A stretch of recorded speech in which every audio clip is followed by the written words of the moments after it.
това видео искам да покажа едно интересно решение в категорията O1 до 750 кг общо тегло. Доста голямо ремарке, доста вариативно и много удобно за работа. Това е Neptune N7 320 2KPS. Това му е търговско наименование, всъщност е от серията Nordica. Това са High-Bed ремаркета, т.е. платформата е над колелата. Както виждате, отваряеми от 4-те страни канати. В случая е двуосна версия с два моста по 750 кг, без спирачни мостове, т.е. няма спирачки ремаркето. Полезни размери на коша, вътрешни полезни размери са 320 на 168 см с 40 см високи канати. Конструкцията тук е различна от на другите ремаркета, които са 750 кг. Ако при едно обикновено ремарке като тези, например, имаме една рамка, върху която директно е хванат моста.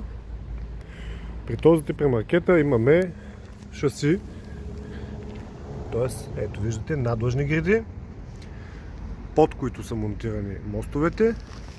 Отгоре върху тях има напречни греди, които дава така една сериозна стабилност и товароподемност. Реално максимално допустима технически маса на двата моста е 1500 кг сумарно. Само че ремаркето е типизирано до 750 кг общо тегло, което пък ви дава възможността да го управлявате без гражданска отговорност, винетка и без категория B+E, въпреки размерите му. Както знаете, закона диференцира различните категории ремаркета на база обща маса. Не на брой оси, както много хора си мислят, а на база общо тегло. Така, една от интересните функционалности и главната е възможността това ремарке много бързо да се превърне в равна платформа. Ще се опитам да демонстрирам как става това с една ръка.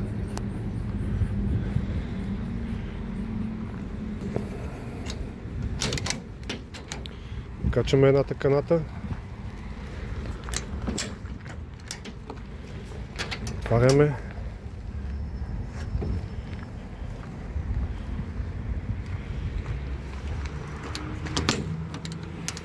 Ето и малката.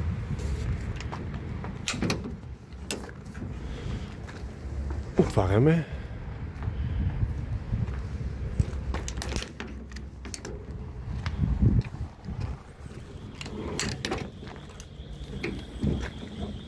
Предната няма да отварям, тя е по същия начин. И тези колонки се махат, ето така. Просто се изкарват.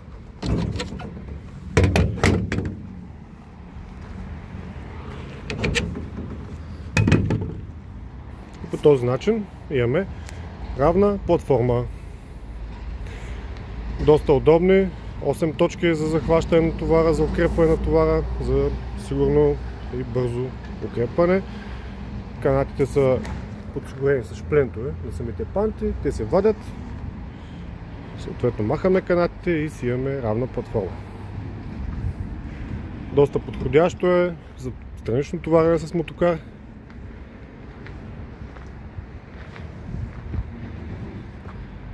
Има възможности за различни аксесуари, като много добре изработени, умно измислени надстройки, които са с отваряне селективно, ляво, дясно, отпред, отзад.